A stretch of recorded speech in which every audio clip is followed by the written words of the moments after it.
तो सभी को प्रणाम। आज के हमारे टॉपिक्स रहने वाले हैं। सबसे पहले हम लोग पढ़ेंगे माइक्रो टीचिंग, उसके बाद रिफ्लेक्टिव टीचिंग, इंडक्टिव टीचिंग के बारे में आज हम लोग जानेंगे, डिडक्टिव टीचिंग के बारे में पढ़ेंगे, फिर ब्लेंडेड लर्निंग एक हमारा टॉपिक रहने वाला है, और उसके बाद टीएल मॉडल ऑफ टीचिंग के बारे में जानेंगे, और सबसे लास्ट में हम लोग देखेंगे मेटाकॉग्निशन क्या होता है। ये सारे जो टॉपिक्स है बहुत ज्यादा इम्पोर्टेंट है।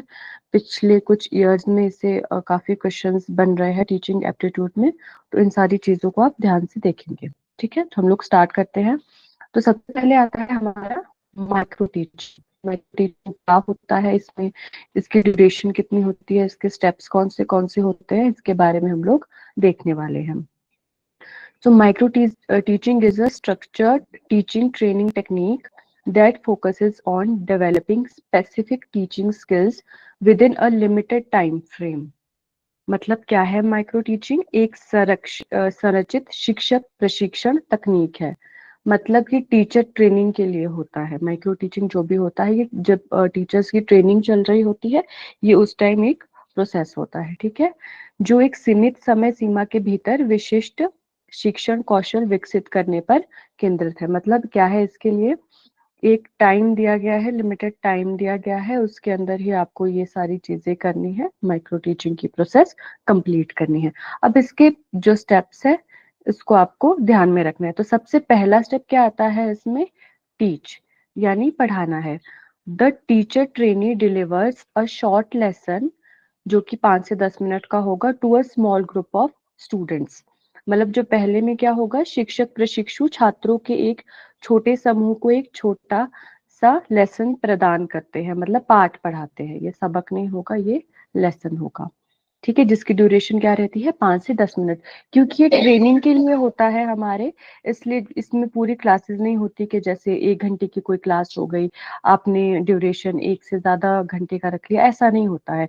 ये बस ट्रेनिंग के लिए होता है, जिससे जो एक हमारी टीचिंग की स्किल है वो बहुत अच्छी हो सके। ठीक है, तो इसलिए इसका जो पढ़ाने का ड्यूरेशन होता है वो पहले होता है 5 से 10 मिनट का। टीचिंग के बाद उनको फीडबैक मिलता है। Immediate feedback is provided by peers और सुपरवाइजर्स। मतलब जो उनके साथ के व्यक्ति होते हैं, जो साथी होते हैं या कोई पर्यवेक्षक होते हैं, उनके द्वारा जो फीडबैक होता है वह प्रदान कर दिया जाता है। ये हमारा दूसरा स्टेप है, और इसका समय भी है लगभग 5 से 10 मिनट। ठीक है, फिर आता है रीप्लान, यानी हम लोग क्या करते हैं? प्लानिंग करते हैं। The trainee revises the lesson plan based on the feedback. अब जो उनको फीडबैक मिला है, जो भी कुछ कमी रह रही है, उस चीज को वो सुधार करके अपना लेसन प्लान दोबारा से रिवाइज करते हैं। इसमें भी उनको 10 से 15 मिनट का समय लग सकता है। उसके बाद हमारा फोर्थ स्टेप है रीटीच, यानी हमने पहले पढ़ाया, फिर फीडबैक हम लोगों को मिला, फिर फीडबैक के आधार पर हमने रीप्लानिंग की। रीप्लानिंग के बाद रीटीचिंग होगी। The revise lesson is taught to another group of students. इसका ड्यूरेशन भी 5 से 10 मिनट है। जो हमारा संशोधित पाठ होगा उसको एक अन्य समूह को सिखाया जाएगा, जिसका टाइम हम रखेंगे 5 से 10 मिनट। ठीक है, उसके बाद आप लोगों को क्या मिलेगा? री फीडबैक। आप इसमें एक और स्टेप ऐड कर सकते हैं। इसमें आप सबसे पहले नंबर पर प्लानिंग भी रख सकते हैं। ठीक है, कि आप सबसे पहले प्लान करोगे, उसके बाद आप टीच करोगे। ठीक है, तो सबसे पहले आप इसमें प्लान भी रख सकते हो। पहला प्लानिंग हो जाएगा, दूसरा टीच, तीसरा फीडबैक, चौथा रीप्लान, फिर रीटीच, और सबसे लास्ट में re feedback. Further feedback is given to refine the teaching skills. उसके बाद दोबारा से फीडबैक दिया जाता है किस चीज के लिए, कि जो भी आपका कुछ और आप अपनी स्किल्स को किस प्रकार से बेहतर बना सकते हैं, किस प्रकार से अच्छा बना सकते हैं। ठीक है, तो ये सारे स्टेप्स हमारे माइक्रो टीचिंग में आते हैं। आपको ये बात ध्यान रखनी है कि ये किसी मतलब ये बस एक ट्रेनिंग का, जो हमारा टीचर ट्रेनिंग होता है, ये उसी का पार्ट है। ये टीचर्स की स्किल्स को और ज्यादा अच्छा बनाने के लिए एक प्रोसेस है। मतलब ये ऐसा नहीं है कि माइक्रो टीचिंग आप क्लासरूम में बच्चों को करवा लोगे, कि जो रेगुलर बेसिस पे जो क्लासेस होती है वैसा नहीं होता है। उस टाइम टीचर्स की ट्रेनिंग चल रही होगी, उस टाइम का होता है माइक्रो टीचिंग।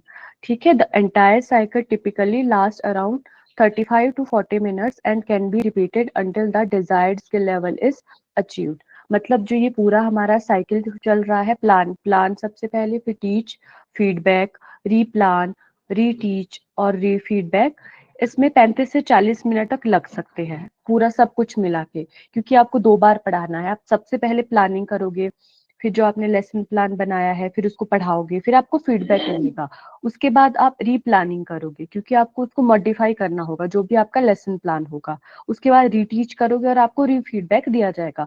तो पूरा जो ये प्रोसेस है इसमें आपके 35 से 40 मिनट लग जाते हैं और इसको दोबारा भी रिपीट किया जा सकता है जब तक कि आपकी जो टीचिंग स्किल है वो आपके डिजायर्ड लेवल तक पहुंच नहीं पाए। मतलब जो भी आपका, जितना भी आप उसको जिस स्तर तक ले जाना चाह रहे हो, उतना जब तक वो नहीं पहुंचे तब तक इस प्रोसेस को रिपीट किया जा सकता है। ठीक है, माइक्रो टीचिंग समझ आ गया? एक बार माइक ऑन करके बता दीजिए। यस मैम, समझ आ गया। ठीक है, नेक्स्ट है, नेक्स्ट टॉपिक, माइक्रो टीचिंग उतना ही था। अभी हमारा नेक्स्ट टॉपिक है रिफ्लेक्टिव टीचिंग, यानी चिंतनशील शिक्षण। क्या होता है?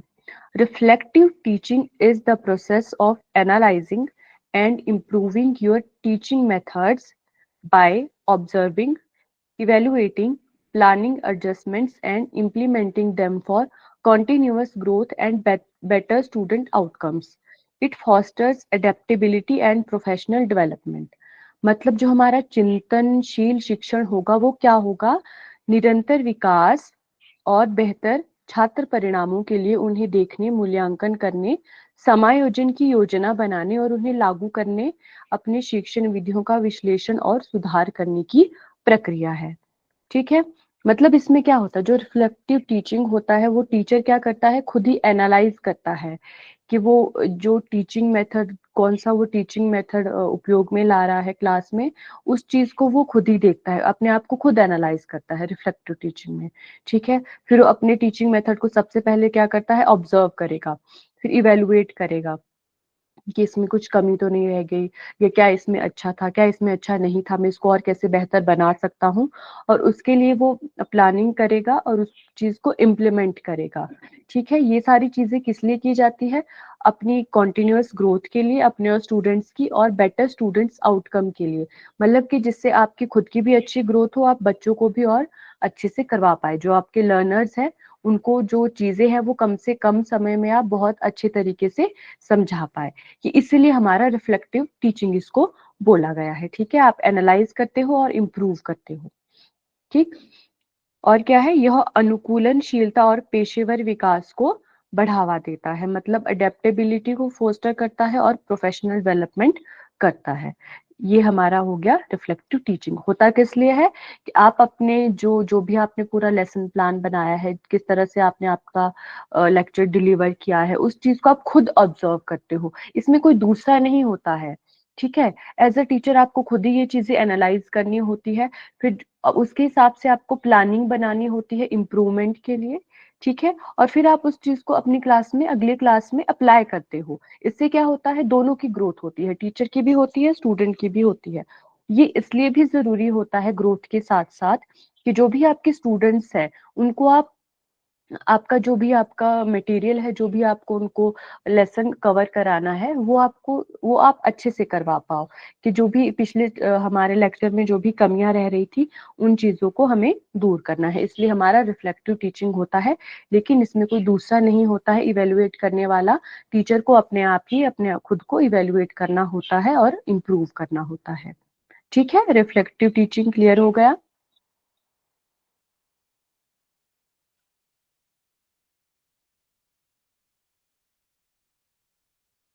आवाज आ रही है मेरी? यस मैम, क्लियर है। ठीक है, थैंक यू। आगे बढ़ते हैं, अगला है हमारा, अगला आता है हमारा इंडक्टिव टीचिंग। ये भी बहुत इंपॉर्टेंट है। इसमें हम पढ़ेंगे इंडक्टिव टीचिंग और डिडक्टिव टीचिंग। ठीक है, अगर आपको एक कॉन्सेप्ट समझ में आ गया तो आप दूसरा भी आसानी से समझ जाओगे। तो देखते हैं, इंडक्टिव टीचिंग को हिंदी में बोला जाता है आगमनात्मक शिक्षण। ठीक है, inductive teaching is a learner centered approach where students discover general principles by observing specific examples. ठीक है. Instead of starting with rules, teachers guide students to explore and infer concept. मतलब क्या होगा इसका कि यह एक शिक्षार्थी केंद्रित दृष्टिकोण है जो हमारा इंडक्टिव टीचिंग है. ठीक है, जहां छात्र विशिष्ट उदाहरणों को देखकर सामान्य सिद्धांतों की खोज करते हैं. मतलब इसमें क्या होगा, जो हमारा इंडक्टिव टीचिंग होता है ये पर्टिकुलर से जनरल की ओर जाता है. ठीक है, मतलब पहले आपको इसमें रूल्स नहीं बताए जाएंगे, पहले आपको कोई भी एक चीज बताई जाएगी, फिर आप उसको ऑब्जर्व करके उसके बाद आप रूल पे पहुंचोगे या प्रिंसिपल पे पहुंचोगे. ठीक है, नियमों के साथ शुरू करने के बजाय शिक्षक छात्रों को अवधारणाओं का पता लगाने और ठीक है, मतलब वही बात है जो मैंने आपको पहले बोली कि इसमें आपको पहले कोई भी रूल्स नहीं बताए जाएंगे, कोई भी प्रिंसिपल्स नहीं बताए जाएंगे. आपको क्या करना, आपको खुद से कोई भी एक कॉन्सेप्ट बता दिया जाएगा, उसके बाद आप उस चीज को ऑब्जर्व करके फिर आप डिस्कवर करोगे कि ये किस रूल के आधार पर हमने ये चीज की. ठीक है, एग्जाम्पल के साथ हम इसको समझ लेते हैं. Instead of starting with the grammar rule for forming past tense verbs, the teacher provides students with the list of sentences in the past tense. मतलब कि अगर किसी जो हमारे अध्यापक हैं उनको उनको ग्रामर का कोई रूल करवाना है, ठीक है, पास्ट टेंस के बारे में करवाना है, तो वो पहले रूल बताने के बजाय कुछ सेंटेंसेस दे देंगे स्टूडेंट्स को पास्ट टेंस के. ठीक है, by analyzing these examples students identify the pattern and deduce the rule for forming past tense verbs themselves. ठीक है, फिर इन चीजों को जो उनको एग्जांपल्स दिए गए होंगे उनको आइडेंटिफाई, उनके पैटर्न को आइडेंटिफाई करके जो स्टूडेंट्स होंगे वो खुद ही देख लेंगे कि ये किस रूल के आधार पर बने हैं. इसलिए इसको बोला जाता है ये पर्टिकुलर टू जनरल जाता है. ठीक है, जो हमारा इंडक्टिव टीचिंग होता है, मतलब इसमें पहले रूल नहीं बताएंगे, पहले कॉन्सेप्ट बताएंगे, फिर उसके बाद उसको ऑब्जर्व करके रूल पे जाएंगे. ठीक, इसका उल्टा हमारा आता है डिडक्टिव टीचिंग, ये जाता है जनरल से पर्टिकुलर की ओर. ठीक है, ये उसका उल्टा है. इंडक्टिव होगा पर्टिकुलर टू जनरल, डिडक्टिव होगा जनरल टू पर्टिकुलर. ठीक है, deductive teaching is a teacher centred approach. ठीक है, ये एक टीचर सेंटर्ड है. जो इंडक्टिव था वो था student centred, where the lesson begins with the general principle or rule followed by specific examples and applications. It moves from general to specific, helping students understand concept through direct instructions. ठीक है, शिक्षक केंद्रित है यह. पिछले वाला हमारा विद्यार्थी केंद्रित था. यहाँ का जो पाठ होता है वो सामान्य सिद्धांत या नियम के साथ शुरू हो रहा था, लेकिन पिछले वाले में क्या था कि पिछले वाले में आपको कॉन्सेप्ट बताया जा रहा था या एग्जाम्पल दिया जा रहा था. ठीक है, उसके बाद विशिष्ट उदाहरण और अनुप्रयोग होते हैं. क्योंकि उसका उल्टा है तो इसमें बिल्कुल अपोजिट होगा. ठीक है, यह सामान्य से विशिष्ट तक जाता है, यानी जनरल से स्पेसिफिक तक जाता है. छात्रों को प्रत्यक्ष निर्देश के माध्यम से अवधारणाओं को समझने में मदद करता है. उदाहरण देख लें. In a grammar lesson, the teacher first explains the rule for forming past tense verbs and then provides sentences for students to practice applying the rule. जैसे व्याकरण अगर करवाया जा रहा है तो शिक्षक पहले पास्ट जो टेंस है हमारा उसकी क्रियाओं को बनाने के लिए नियम बताएगा और फिर छात्र नियम को लागू करने का अभ्यास करने के लिए वाक्य प्रदान करेंगे. ठीक है, मतलब जो पिछले वाला था वो आपको बस ये चीज याद रखनी है, जो इंडक्टिव है वो हमारा स्टूडेंट सेंटर्ड है. जाता होता कैसा है वो हमारा पर्टिकुलर से जनरल की ओर जाता है. ठीक है, डिडक्टिव उसका बिल्कुल उल्टा है, डिडक्टिव जनरल से पर्टिकुलर जाएगा. ठीक है, और इसमें क्या होगा, ये एक टीचर सेंटर्ड अप्रोच है. आपको बस इतना याद रख लेना है, ये इसके कीवर्ड्स है. जैसे जनरल टू स्पेसिफिक हो गया, ये इसका कीवर्ड हो जाएगा. और क्या है हमारा, ये टीचर सेंटर्ड है. ठीक है, क्लियर हो गया इंडक्टिव टीचिंग और डिडक्टिव टीचिंग? यस. ठीक, नेक्स्ट टॉपिक है हमारा ब्लेंडेड लर्निंग, यानी जिसको बोला जाता है मिश्रित शिक्षा. अब नाम से ही समझ आ रहा है, मतलब कोई दो चीजें इसमें एक साथ होगी. तो देखते हैं क्या होता है. Blended learning is an educational approach that combines traditional face-to-face teaching with online learning methods. अब देखो इसमें दो चीजें हो रही है. पहला क्या है, इसमें ऑनलाइन भी सिखाया जा रहा है, साथ साथ जो पारंपरिक तरीका होता है जिसमें आमने सामने शिक्षा होती है, मतलब जो ऑफलाइन क्लासेस हमारी होती है, पारंपरिक वही है हमारा। ठीक है, इसमें दोनों चीजें एक साथ होती है। It allows students to benefit from the personal interaction of classroom teaching while also leveraging the flexibility and resources of digital tools। मतलब इसमें दोनों ही चीजें होती है, छात्रों को डिजिटल उपकरणों के लचीलेपन और संसाधनों का लाभ उठाते हुए कक्षा शिक्षण की व्यक्तिगत बातचीत से लाभ उठाने की अनुमति देता है। मतलब आप इसको इस तरह से समझ सकते हो, जैसे कुछ टीचर्स होते हैं वो ऑफलाइन भी क्लासेस लेते रहते हैं, ठीक है, और साथ में क्या उनका एक कैमरा लगा होता है जहां से वो जो लाइव क्लास होती है वो ऑनलाइन भी चल रही होती है, तो दोनों चीजें एक साथ हो रही होती है। ऑफलाइन भी बच्चों को कराया जा रहा है, लेकिन साथ ही साथ वही जो हमारी लाइव क्लास है वो ऑनलाइन भी प्रसारित हो रही है। तो ऑनलाइन या गूगल मीट के माध्यम से या अलग किसी दूसरे ऐप के माध्यम से बच्चे जुड़े होते हैं, तो वो हमारा एग्जाम्पल है ब्लेंडेड लर्निंग का। मतलब दोनों चीजें एक साथ है, बहुत आसान है, ट्रेडिशनल फेस टू फेस भी है और हमारा ऑनलाइन माध्यम भी है, दोनों को जब इकट्ठा कर देंगे तो वो हमारा ब्लेंडेड लर्निंग हो जाएगा। उदाहरण के माध्यम से इसको समझते हैं। A teacher might conduct in-person classes for discussions and group activities while assigning video lectures or online quizzes for students to complete at home. This approach ensures a balanced and engaging learning experience।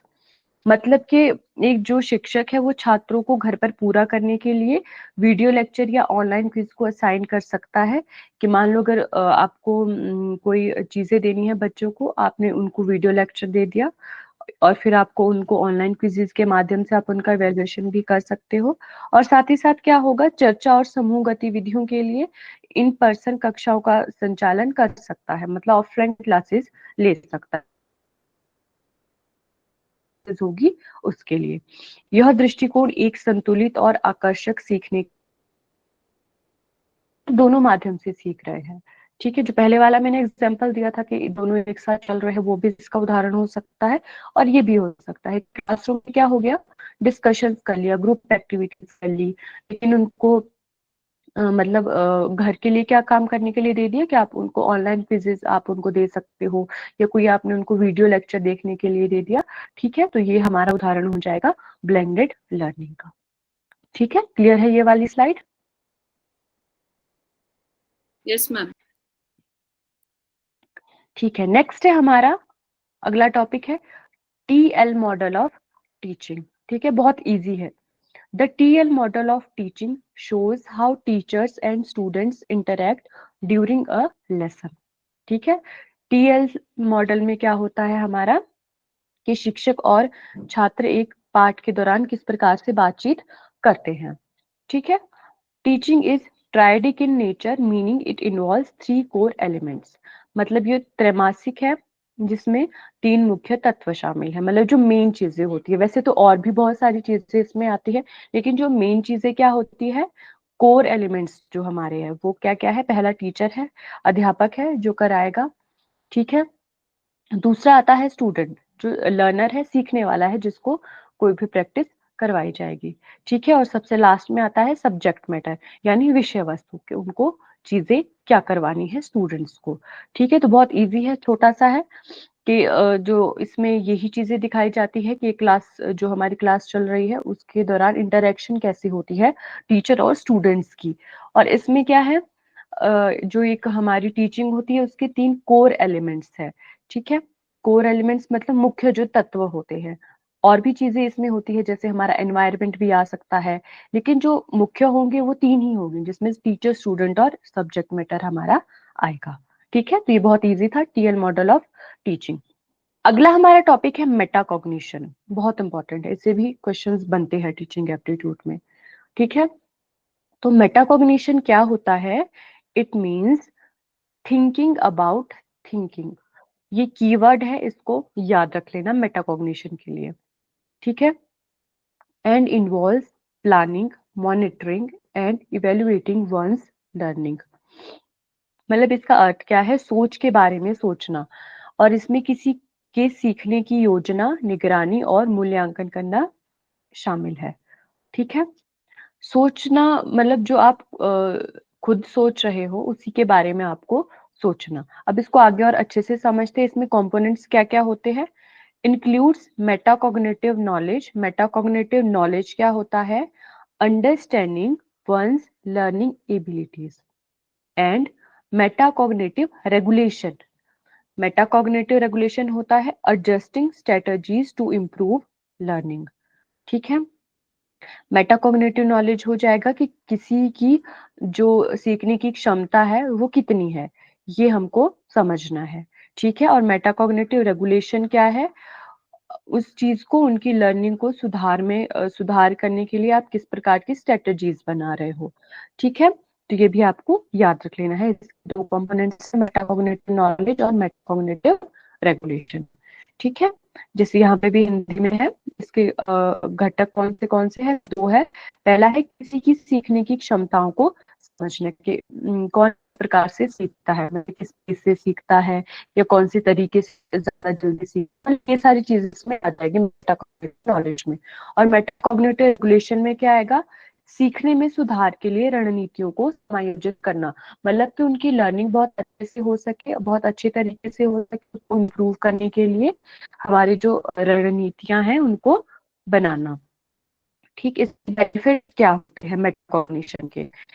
Enhances problem solving, critical thinking and independent learning. Ma'am थोड़ा मतलब network समस्या disturb समाधान। ये हो रहा है, cut cut हो रहा है वॉइस।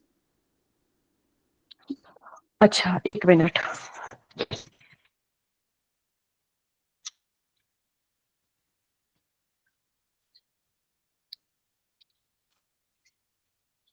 अब सही है? हाँ, अब सुनाई दे रहा है, लेकिन वॉइस ब्रेक ब्रेक कैसा हो रहा था, कंटिन्यूटी नहीं। अच्छा, एक मिनट।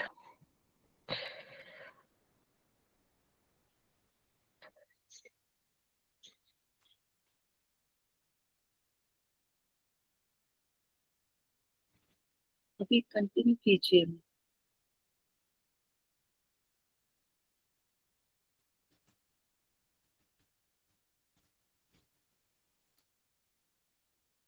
अगर फिर से ऐसा इशू है तो आप माइक ऑन करके मुझे बता दें, ठीक है? ओके। हाँ जी, तो अभी इसके स्लाइड नहीं जो प्रेजेंट हो रहा है, हमने बेनिफिट। स्लाइड नहीं अभी है भी अभी। हो रहा है, दिख रहा है किसी को? नहीं हो रहा है किसी को भी? नहीं, स्लाइड ओपन वॉइस नहीं ब्रेक हुआ। हो रहा है। एक सेकंड, फिर से ना, फिर से जुड़ती हूँ। हाँ, स्लाइड भी नहीं दिख रहा। ठीक है।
अब यार, ये मेरी आवाज?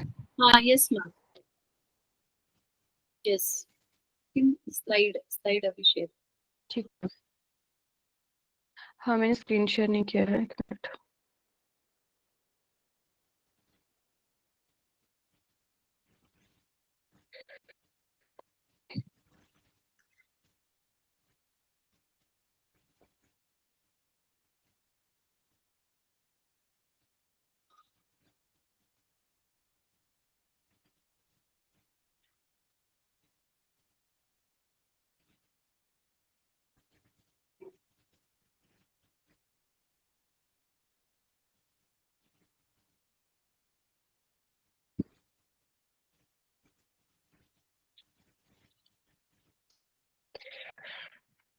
पीपीटी दिख रही है?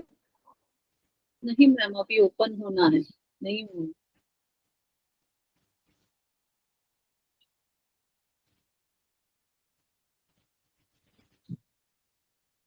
ठीक है, मुझे बता दें जब आपको कर स्लाइड देंगे दिखेगी तो तो। आप वीडियो ऑफ कर देंगे तो शायद नेटवर्क में शेयर हो जाए। हाँ हाँ, मेरा वीडियो ऑफ है। हाँ, अभी वीडियो ऑफ दिख है रहा मेरा। है, अभी दिख रहा है। ठीक है।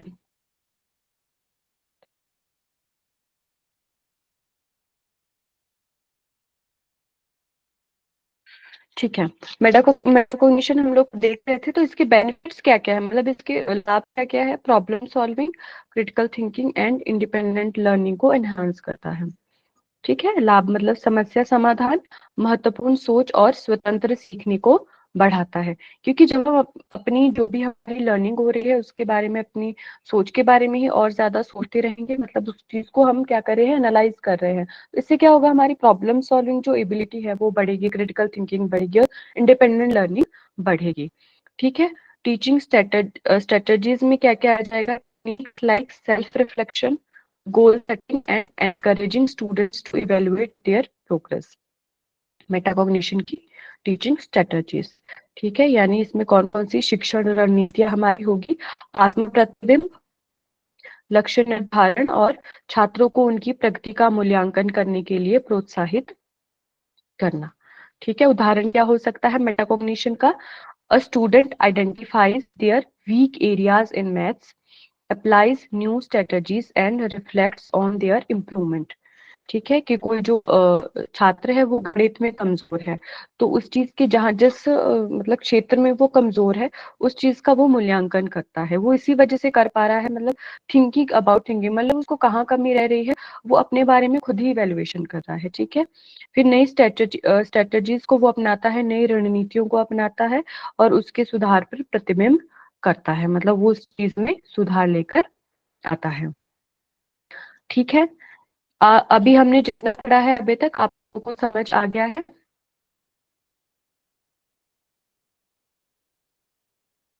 बता दीजिए। Yes ma'am. मैम लेकिन इसमें ठीक है। क्वेश्चंस कैसे स्ट्रेट फॉरवर्ड होते हैं, लाइक डिफरेंट टीचिंग मेथड्स के ऊपर, शॉर्ट फॉर्म अब्रिविएशंस? इसके हाँ जी, इसके जो क्वेश्चंस है हम लोग डिस्कस करेंगे जब हमारा ये सिलेबस कंप्लीट हो जाएगा टीचिंग एप्टीट्यूड का। उसके बाद मैं आप लोगों को इसके क्वेश्चंस कराऊंगी, फिर आपको समझ आएगा कि किस टाइप के क्वेश्चंस इसमें बनते हैं। ठीक है। मैम ये अपलोड किया है क्या ग्रुप में, MP से, PPT से? नहीं, ये आज मैं भेजूंगी तो ये अभी अपलोड कर देंगे वो गूगल ड्राइव पे। ठीक है। ओके। और हाँ, कितना तो अभी हम क्लास अपना नेक्स्ट लगेगा टॉपिक मैम देख लेते इसका? हैं। इसकी क्लासेस अभी होनी है, 8 लग सकती है इसके बाद। टोटल ओके हमारे ओके क्वेश्चन आंसर वाली एंड क्लास को मिला के। ओके एंड इसका कितना हाँ जी। 2 से 3 क्वेश्चन आ सकते हैं या 5 तक आएगा मैम इसका?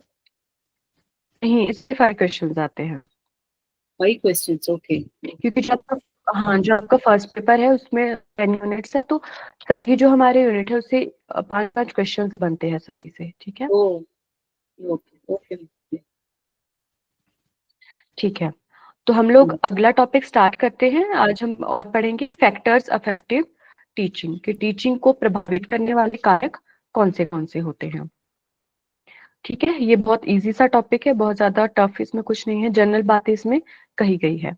ठीक है, तो इसमें कौन कौन से फैक्टर्स हमारे हैं, कौन कौन से कारक जो शिक्षण को प्रभावित करते हैं? पहला है हमारा टीचर, यानी अध्यापक। दूसरा लर्नर आ जाएगा, शिक्षार्थी। इसके बारे में हम आगे थोड़ा डिटेल में और पढ़ेंगे। तीसरा आ जाएगा सपोर्ट मटेरियल, यानी सहायक सामग्री, इसको आप टीचिंग एड्स भी बोल सकते हो, स्टूडेंट मटेरियल, सपोर्ट मटेरियल को। ठीक है। इंस्ट्रक्शनल फैसिलिटीज, यानी अनुदेशात्मक सुविधाएं जो हमारी होती है। टीचिंग लर्निंग एनवायरनमेंट, शिक्षण अधिगम वातावरण। ठीक है, एनवायरनमेंट कैसा होता है इसका भी बहुत ज्यादा इफेक्ट पड़ता है टीचिंग पे, टीचिंग लर्निंग पे। इंस्टीट्यूशन कौन सी संस्था है, और सबसे लास्ट में है टीचर ट्रेनिंग और एक्सपीरियंस, यानी शिक्षक प्रशिक्षण या अनुभव। ठीक है, तो ये सारे कारक जो है वो हमारी शिक्षण को प्रभावित करते हैं, टीचिंग को प्रभावित करते हैं। एक एक करके इनको देखते हैं कि कैसे प्रभावित करते हैं। ठीक, तो सबसे पहला आता है हमारा टीचर, शिक्षक। Teaching is an art and quality of teaching depends on the dedication, love and devotion of teacher towards the subject. शिक्षण एक कला है, आप सभी को पता है, और इसकी गुणवत्ता विषय के प्रति शिक्षक के समर्पण, प्रेम और समर्पण पर निर्भर करती है। मतलब एक टीचर किस प्रकार से डेडिकेटेड है आपको पढ़ाने के लिए, ठीक है, कितना वो लव करता है टीचिंग से, या कितना डिवोशन है उसका सब्जेक्ट के प्रति, ये सारी चीजें बहुत अफेक्ट करती है, ठीक है। कि अगर कहीं ना कहीं एक टीचर ऐसा है जिसको जो सब्जेक्ट है, मतलब ऐसा बहुत कम हो सकता है कि जो उसका सब्जेक्ट है उसको अब उसमें कुछ रुचि रह नहीं गई है पढ़ाने में, तो वो अच्छे से नहीं पढ़ा पाएगा और सामने वाले को जो चीजें हैं वो क्लियर नहीं होंगी, ठीक है। तो ये सारी चीजें बहुत ज्यादा जरूरी होती है एक अच्छी टीचिंग करने के लिए।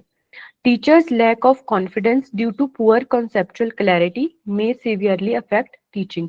अगर कॉन्सेप्ट ही क्लियर नहीं है टीचर का, तो इसकी वजह से जो कॉन्फिडेंस है वो बहुत ज्यादा लो हो जाता है टीचर का। खराब वैचारिक स्पष्टता के कारण शिक्षक में आत्मविश्वास की कमी और शिक्षण को गंभीर रूप से प्रभावित किया हो सकता है, ठीक है। अगर आपका कॉन्सेप्ट क्लियर नहीं, कॉन्फिडेंस इसलिए जब सामने से आपको क्वेश्चंस पूछे जाएंगे तो आपको आपका कॉन्सेप्ट ही क्लियर नहीं है तो आप उसकी सही उत्तर भी नहीं दे पाओगे। आपके जो भी किसी स्टूडेंट का कोई डाउट होगा उसको क्लियर नहीं कर पाओगे, क्योंकि खुद का कॉन्सेप्ट क्लियर नहीं है, ठीक है। ये सारा टीचर की बहुत जरूरी है, फुल डेडिकेशन के साथ पढ़ाना, डिवोशन के साथ पढ़ाना, और जो उसका सब्जेक्ट है उसके प्रति उसको अच्छी नॉलेज होना, ठीक। The following are the factors affecting teaching related to teacher। मतलब ये जो कारक दिए गए हैं ये क्या करते हैं, शिक्षक से संबंधित है और शिक्षण को प्रभावित करते हैं, ठीक है। पहले क्या है, knowledge of the subject. Screen visible नहीं किसी को होती। शो नहीं हो रहा है क्या? किसी को विजिबल नहीं है? विजिबल है, अभी हो गया, अभी नहीं है। अच्छा, आप अपना नेटवर्क चेक कीजिए, ठीक है। हाँ जी, तो पहला क्या है, नॉलेज ऑफ सब्जेक्ट मैटर, यानी विषय वस्तु का ज्ञान। हाँ जी, विजिबल है, वो ब्रॉड कीजिए, विजिबल नहीं है स्लाइड्स। विजिबल नहीं है क्या? हाँ अभी अभी विजिबल है, हाँ अभी ओपन है। ठीक है, ठीक है, दिख रहा है ना अभी तो क्लियर? Yes ma'am. ठीक है, तो पहला क्या है, विषय वस्तु का ज्ञान होना चाहिए, in depth knowledge of the content, यानी जो भी सामग्री है उसका गहन ज्ञान होना चाहिए। तो ये बहुत ज्यादा इंपॉर्टेंट है सबसे पहले, कि जो भी आपका सब्जेक्ट मैटर है उसका नॉलेज होना चाहिए, अच्छा नॉलेज होना चाहिए। दूसरा है टीचिंग स्किल्स, यानी शिक्षण कौशल, explanatory skills, presentation skills, communication skills, behaviour skills etcetera. मतलब ये सारे जो स्किल्स है ये टीचर में होने चाहिए। कौन से? व्याख्यात्मक, मतलब किसी चीज को एक्सप्लेन करने का स्किल होना चाहिए, ठीक है। प्रेजेंटेशन, कि प्रेजेंटेशन किस प्रकार से करते हो आप लोग, मतलब ऑफलाइन क्लासेस में होते उसमें आप अपना लेक्चर जो डिलीवर करते हो तो आपकी प्रेजेंटेशन कैसी होती है, ठीक है। संचार कैसा है आपका, कम्युनिकेशन कैसा है आपका, ऐसा तो नहीं है कि आप अपनी बात दूसरों को समझा ही नहीं पाते हो, तो इससे लर्निंग को बहुत ज्यादा प्रभावित हो जाती है। और व्यवहार कौशल, कि आपका व्यवहार कैसा है, बिहेवियर कैसा है, अच्छा होना चाहिए टीचर का बिहेवियर। तो ये सारी जो स्किल्स है, explanatory, presentation, communication and behaviour skills, ये सारी जो स्किल्स है एक अच्छे टीचर में होती हैं, ठीक। अगला है हमारा एजुकेशनल क्वालिफिकेशन, यानी शैक्षिक योग्यता। minimum level of qualification as per the set norms and standards followed by the education board। शिक्षा बोर्ड के द्वारा निर्धारित मानदंडों और मानकों के अनुसार योग्यता का न्यूनतम स्तर, ठीक है। मतलब जो भी हमारे शिक्षा मानक है जो एजुकेशन बोर्ड ने सेट करके रखे हैं उसके हिसाब से ही एक जो क्वालिफिकेशन का लेवल है टीचर का होना चाहिए, और वो ज्यादातर जो इंस्टीट्यूशन है उसमें होता भी है, ठीक। तीसरा लास्ट है हमारा इसमें एक्सपीरियंस, यानी अनुभव। More awareness, in-depth knowledge and builds a positive perception of the teacher amongst the students। अधिक जागरूकता, गहन ज्ञान और छात्रों में शिक्षक के प्रति सकारात्मक धारणा का निर्माण होता है, ठीक है। तो ये सारे जो चीजें है, ये क्या है हमारी रिलेटेड है, टीचर से रिलेटेड है। ठीक है, अगला है हमारा इसी में टीचर्स में ही डिसिप्लिन, कि एक जो हमारा टीचर है वो अनुशासित होना चाहिए, जिससे कि क्लास में वो सही टाइम पर आए, क्लास सही टाइम पर छोड़े, जो भी उसने मतलब बोला है कि कल हम आपको ये कराएंगे, या जो भी मतलब एक डिसिप्लिन व्यक्ति की खूबियां होती है वो सारी वो दिखनी चाहिए एक टीचर में, क्योंकि कहीं ना कहीं जो स्टूडेंट्स होते हैं वो अपने टीचर को देख के बहुत ज्यादा प्रभावित होते हैं। तो अगर एक अध्यापक ही अच्छे से अनुशासित होगा तो उसकी पूरी कक्षा उस चीज को फॉलो करेगी। फिर अगला है इसमें मेंटल हेल्थ यानी मानसिक स्वास्थ्य। तो टीचर का मानसिक स्वास्थ्य भी सही होना चाहिए, क्योंकि उसको इतने सारे जो स्टूडेंट्स हैं उनको चीजें करानी है, उनको पढ़ाना है। तो अगर उसका खुद का मानसिक स्वास्थ्य नहीं अच्छा है तो उस चीज का नकारात्मक प्रभाव, नेगेटिव इम्पैक्ट पड़ सकता है हमारे स्टूडेंट्स पर भी। ठीक है, क्योंकि एक टीचर के क्लास में मिनिमम 30 से 40 बच्चे तो होते हैं, तो अगर कोई उसने इसी वजह से गलत चीज उनको बता दी तो उनको तो वो सही लगेगी, क्योंकि उनके टीचर ने वो बताई है। इसीलिए एक अच्छे मानसिक स्वास्थ्य का होना जरूरी है। फिर आता है एटीट्यूड, नजरिया। To make teaching effective and productive following attitudes can be develop by a teacher. मतलब उसका जो शिक्षण है उसको प्रभावी और उत्पादक बनाने के लिए कौन कौन से दृष्टिकोण है जो विकसित किए जा सकते हैं वो बोले गए हैं। Physical, mental and emotional aspects should be given adequate weightage in developing teachers attitude।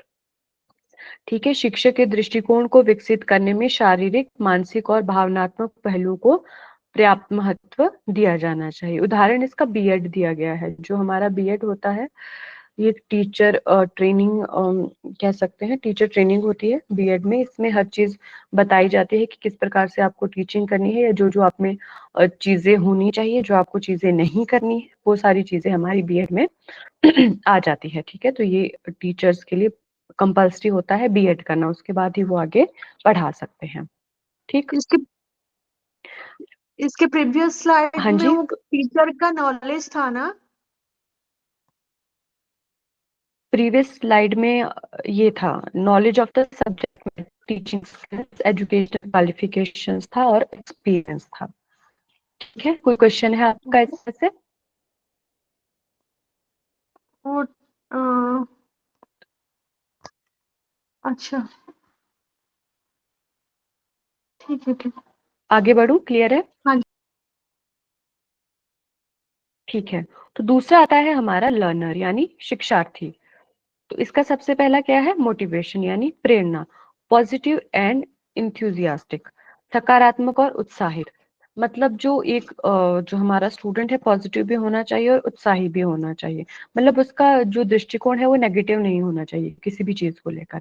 ठीक है, क्योंकि पॉजिटिविटी के साथ वो जीवन में बहुत अच्छे से आगे बढ़ सकता है, लेकिन जो नेगेटिविटी होती है वो चीजों को पीछे लेके आती है, वो हमारी ग्रोथ को रोक देती है।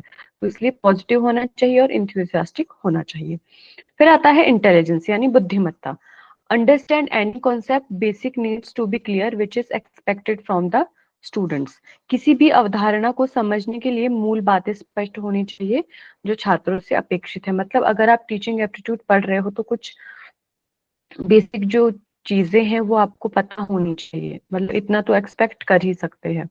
ठीक है, जो तो पहले से चीजें मतलब जो पहले से इस चीज की तैयारी कर रहे हैं उनको तो काफी कुछ डीप नॉलेज होगा, लेकिन जो पहली बार पढ़ रहा है उसको भी थोड़ी बेसिक नॉलेज किसी भी सब्जेक्ट मैटर की होनी चाहिए। फिर आता है प्रायर नॉलेज यानी पूर्व ज्ञान, foundation for absorbing the newly taught concepts in journal. सामान्य रूप से नई सिखाई गई अवधारणा को आत्मसात करने की नींव। क्योंकि अगर आपका पूर्व ज्ञान हम लोग नहीं जांचेंगे तो हमें पता नहीं चलेगा कि आपका ज्ञान का स्तर कितना है। अगर किसी को बेसिक चीजें ही पता नहीं है तो पहले उसको बेसिक चीजें करानी पड़ेगी, उसके बाद हम आगे की चीजें पढ़ा सकते हैं। ठीक है, तो इसलिए पूर्व ज्ञान का जानकारी भी एक टीचर को होना जरूरी है कि उसके जो स्टूडेंट्स है उसका प्रीवियस नॉलेज कितना है। ठीक, आगे बढ़ते हैं। अगला इसी में है स्टूडेंट्स लर्नर में अटेंशन एंड इंटरेस्ट यानी ध्यान और रुचि। Students should pursue the courses in which they have an interest. The interest in the topic being taught holds the attention of the learners for a longer period. मतलब कि बोला जा रहा है कि छात्रों को वही पाठ्यक्रम अपनाना चाहिए जिसमें उनकी रुचि हो। मतलब ऐसा नहीं है कि कोई उन्होंने इसीलिए सब्जेक्ट चूज किया कि पेरेंट्स ने उनको बोला, उनका इंटरेस्ट नहीं है, तो उससे क्या होता है वो काफी दूर तक नहीं जा पाते हैं, मतलब अच्छे से उसमें उनकी ग्रोथ नहीं होती है। लेकिन अगर अपने वो इंटरेस्ट का टॉपिक सेलेक्ट करते हैं तो उसमें क्या होता है, उनकी रुचि बनी रहती है लंबे समय तक, ठीक है, और उनका ध्यान भी वो आकर्षित करती है, उस चीज को बहुत अच्छे से सीखते हैं। फिर आता है गोल सेटिंग एंड एस्पिरेशन, लक्ष्य निर्धारण और आकांक्षा। Learners should have a set target and goal from the learning process. सीखने की प्रक्रिया से शिक्षार्थियों के पास एक निर्धारित लक्ष्य होना चाहिए। मतलब कि बच्चों को, स्टूडेंट्स जो होते हैं, लर्नर्स जो होते हैं, उनको खुद ही अपने गोल को सेट करना चाहिए। उनको जैसे मान लो कि उनका एक सेमेस्टर चल रहा है, ठीक है, तो उनको ये होना चाहिए कि जब ये हमारा सेमेस्टर खत्म होगा तो इतना हम लोगों को नॉलेज होना चाहिए, या जो भी हमारा सिलेबस है इतना पार्ट तो हम लोगों को आना ही चाहिए, ठीक है। और उस चीज को पाने के लिए उनको हार्डवर्क भी करना चाहिए, ये स्टूडेंट्स की अच्छी योग्यता होती है, ठीक। फिर क्या आता है हमारा अगला है स्टूडेंट मटेरियल, यानी support material, sorry, support material, सहायक सामग्री, या इनको टीचिंग एड्स भी बोला जाता है। Support material is very essential which affects teaching process. नाम से ही समझ आता है सपोर्ट के लिए आवश्यक होता है यह, यानी सहायता। किसकी सहायता होगी इसमें? टीचर की सहायता। ये जरूरी होता है क्योंकि कुछ जो हम बोलकर या लिख कर नहीं समझा पाते हैं, वो थोड़ी सी वो किसी पिक्चर के माध्यम से बहुत सारी चीजें आसानी से समझ जाते हैं, तो इससे टाइम भी बचता है टीचर स्टूडेंट्स का, और क्या होता है कि चीजें लंबे समय तक बच्चों को दिमाग में रहती है, याद रहती है। The support material aim to support teachers and students in achieving learning outcomes of any subject. मतलब जो हमारी सहायता सामग्री है, इसका उद्देश्य क्या है? किसी भी विषय के सीखने के परिणामों को प्राप्त करने में शिक्षक और छात्रों का समर्थन करना, ठीक है। जैसे आपको मान लो किसी को धरती के बारे में बताना है, ठीक है, ज्योग्राफी की क्लास है, उनको धरती के बारे में बताना है, तो आपको ओरली बताने के बजाय अगर ग्लोब का सहारा लिया जाए तो बहुत ज्यादा तरीके से स्टूडेंट्स उस चीज को सीख सकते हैं, ठीक है। किसी कोई क्वेश्चन है इस पे? नहीं मैम। है। या फिर हम इसमें क्या चीजें ले सकते हैं कि पहले के समय में क्या होता था, हम लोग ब्लैक बोर्ड और चौक का उपयोग करते थे, धीरे धीरे व्हाइट बोर्ड आने लगे हैं, ग्रीन बोर्ड आने लगे हैं, उसमें हम मार्कर से लिखते हैं, ठीक है। तो ये भी हमारा सपोर्ट मटेरियल में आ जाता है। ये जितने भी हम पिक्चर्स होते हैं, चार्ट के माध्यम से बच्चे पढ़ते हैं, या आपको प्रेजेंटेशन के माध्यम से कराया जाता है, वीडियो के माध्यम से कराया जाता है, या ऑडियो वीडियो जो भी हमारे टीचिंग एड्स होते हैं उसके माध्यम से कराया जाता है। तो ये सारे जो मटेरियल आता है ये हमारा सपोर्ट मटेरियल होता है, ठीक है। ये टीचिंग को इफेक्टिव बनाने के लिए और जो बच्चों की लर्निंग है वो अच्छे से हो, इसलिए इसका उपयोग किया जाता है। आरपीसी में आता है हमारा सपोर्ट मटेरियल में, support materials in teaching are effective tools for assessment and scores of students, teaching strategies and lesson plans, and effective use of traditional and modern tools। कि ये किसके लिए effective, हमारे जो सामग्री है किसके लिए प्रभावी है? छात्रों के मूल्यांकन के लिए और अंकों के लिए, और फिर क्या है, शिक्षण रणनीतियां और पाठ योजनाओं के लिए, पारंपरिक एवं आधुनिक उपकरणों का प्रभावी उपयोग के लिए। ये देखो, तो जो हमारे सपोर्ट मटेरियल हमने कोई भी उपयोग किया है क्लास में, उससे क्या होगा, जो बच्चों ने जो सीखा है उसका असर पड़ेगा उनके मार्क्स पर, उनके ग्रेड्स पर, ठीक है, उनके स्कोर्स पर। तो वो बहुत अच्छे हो जाएंगे अगर उनका जो लर्निंग है वो इफेक्टिव हुआ है, ठीक है। इसलिए जो भी हमारे लेसन प्लान है उसमें भी हम इनको ऐड कर सकते हैं, क्योंकि पढ़ाने से पहले एक लेसन प्लान का बनाना बहुत जरूरी होता है, जिसमें ये सारी चीजें आती है कि हम कौन सा सपोर्ट मटेरियल का उपयोग करने वाले हैं, कौन सा हमारा टीचिंग मेथड रहने वाला है, या जो भी हम रणनीतियां बनाते हैं शिक्षण के लिए, टीचिंग के लिए, उसमें भी ये चीजें शामिल हो जाती है। और इससे क्या हो सकता है, जो सपोर्ट मटेरियल होता है बहुत ज्यादा प्रभावी उपयोग कर सकते हैं हम, जो हमारे ट्रेडिशनल और मॉडर्न टूल्स है। ट्रेडिशनल टूल्स में हमारे वही आ जाता है जिसमें हम आपको लेक्चर्स के माध्यम से बता रहे हैं या लिख के बता रहे हैं व्हाइट बोर्ड में मार्कर के माध्यम से। मॉडर्न में क्या आ जाता है कि उस चीज को ना करने के बजाय क्या कराया जाए कि आपको पीपीटी बना के डायरेक्ट प्रोजेक्टर के माध्यम से कराया जाए। ठीक है, तो ये बहुत ज्यादा इफेक्टिव होता है पढ़ाने के लिए, जो भी हमारे सपोर्ट मटेरियल्स होते हैं। फिर अगला क्या आता है हमारा इंस्ट्रक्शनल फैसिलिटीज, यानी अनुदेशात्मक सुविधाएं। It assists N instructor in teaching learning process. यह शिक्षण अधिगम प्रक्रिया में प्रशिक्षण की सहायता करता है। ठीक है, it has many benefits such as differentiation instructions, relieving anxiety, helping learners to improve reading comprehension skills, illustrating or reinforcing a skill, presenting information in an effective way। ये थोड़ा बहुत उससे हमारा मिलता है जो हमारा टीचिंग एड्स है। टीचिंग एड्स या फिर जो हमारा सपोर्ट मटेरियल है वो तो कोई चीजें हो जाती है, लेकिन जो इंस्ट्रक्शनल फैसिलिटीज है वो इस टाइप से हो सकती है कि जैसे आपको बेहतर क्लासरूम दे दिया गया हो, तो मतलब एक सुविधा हो गई है कि पहले मान लो आपकी क्लासेस खुले में लगती थी, बाहर ग्राउंड में लगती थी, लेकिन आपको अब अच्छी फैसिलिटी मिल गई है, आपको एक प्रॉपर क्लासरूम मिल गया है जहाँ पे प्रॉपर बेंचेस लगे हैं स्टूडेंट्स के लिए, एक बहुत अच्छा व्हाइट बोर्ड है, मार्कर उपलब्ध है उनके पास, बहुत सारे चार्ट लगे हैं क्लासरूम में, बहुत सारी पिक्चर्स है। तो ये सारी चीजें आ जाती है हमारी फैसिलिटीज में कि इसकी वजह से भी क्या हो रहा है कि जो बच्चे बाहर ग्राउंड में अच्छे से फोकस नहीं कर पा रहे थे अपनी पढ़ाई पे, क्योंकि वहां पे वैसा माहौल नहीं होता पढ़ाई वाला। ठीक है, लेकिन अगर आपको क्लासरूम मिला है तो एक अच्छा एनवायरनमेंट वो मिल चुका है, तो वो आपका फैसिलिटी में आ जाता है। ठीक है, इनके लाभ क्या क्या होते हैं, जैसे निर्देशों को अलग अलग करना, चिंता से राहत देना, शिक्षार्थियों को पढ़ने की समझ के कौशल को बेहतर बनाने में मदद करना, किसी कौशल को चित्रित करना या सुदृढ़ करना, और जानकारी को प्रभावी तरीके से प्रस्तुत करना। ठीक है, क्योंकि जो भी आपको फैसिलिटीज दी जाती है अगर वो अच्छी है, क्योंकि सुविधा ही है, जो भी आपकी सुविधा दी जा रही है तो वो इसीलिए दी जा रही है ताकि दोनों चीजें हमारी आपकी जो टीचिंग लर्निंग के प्रोसेस है वो इफेक्टिव हो। ठीक है, फिर हमारा अगला क्या आता है, टीचिंग लर्निंग एनवायरनमेंट, शिक्षण और अधिगम का वातावरण। The environment for the learning is well maintained by active participation in education, concentration of students, teachers focus on behaviour of students. शिक्षा में सक्रिय भागीदारी, छात्रों की एकाग्रता और छात्रों के व्यवहार पर शिक्षकों का ध्यान आदि से सीखने का माहौल अच्छी तरह से बना रहता है। मतलब जो क्लास का एक एनवायरनमेंट है वो लगना चाहिए कि वो क्लास चल रही है, ऐसा नहीं है कि बच्चे मतलब टीचर भी क्लासरूम में आ चुका है, बच्चे इधर उधर की बातें कर रहे हैं, उनका कोई ध्यान नहीं है, मतलब पढ़ाई का माहौल नहीं है। लेकिन अगर इसका बिल्कुल उल्टा होता है कि टीचर आ गया है, बच्चे बिल्कुल मतलब अटेंटिव हो गए हैं, वो समझ रहे हैं जो उनको पढ़ाया जा रहा है, एक अच्छा वातावरण अगर मिल रहा है उनको पढ़ाई के लिए, तो उसमें क्या होता है कि लर्निंग बहुत अच्छे से होती है।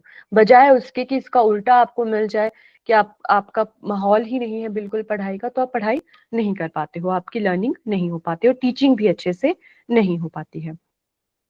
ठीक है, फिर अगला क्या आता है हमारा इंस्टीट्यूशन, यानी संस्था कैसी है जिसमें आप पढ़ा रहे हो।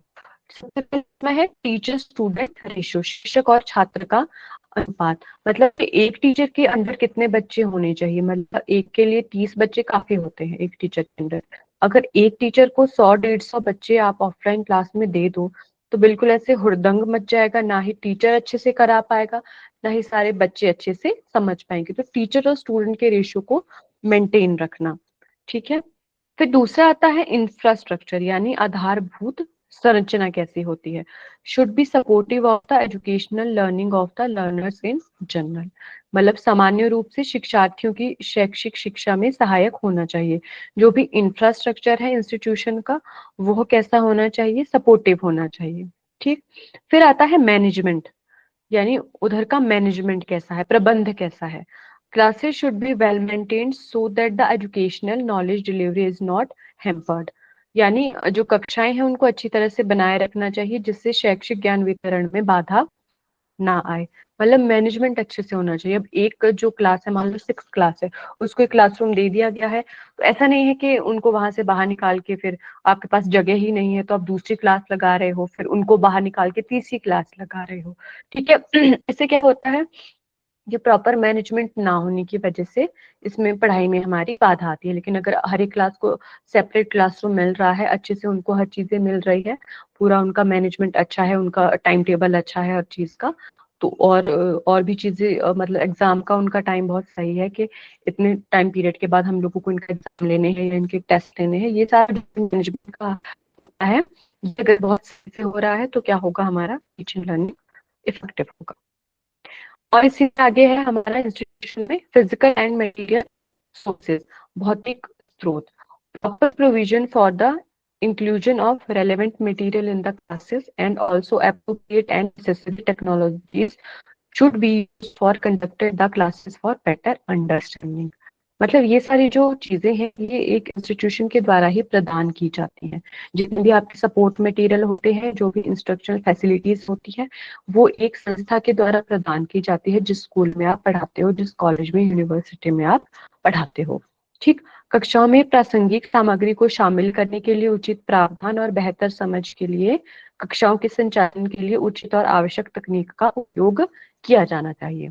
ठीक है, तो ये सारी जो चीजें आपको मिलती है, जो भी आपको मटेरियल और फिजिकल सोर्सेज मिलते हैं, ये प्रोवाइड की जाती है उस इंस्टीट्यूशन से जिसमें आप पढ़ा रहे होते हो।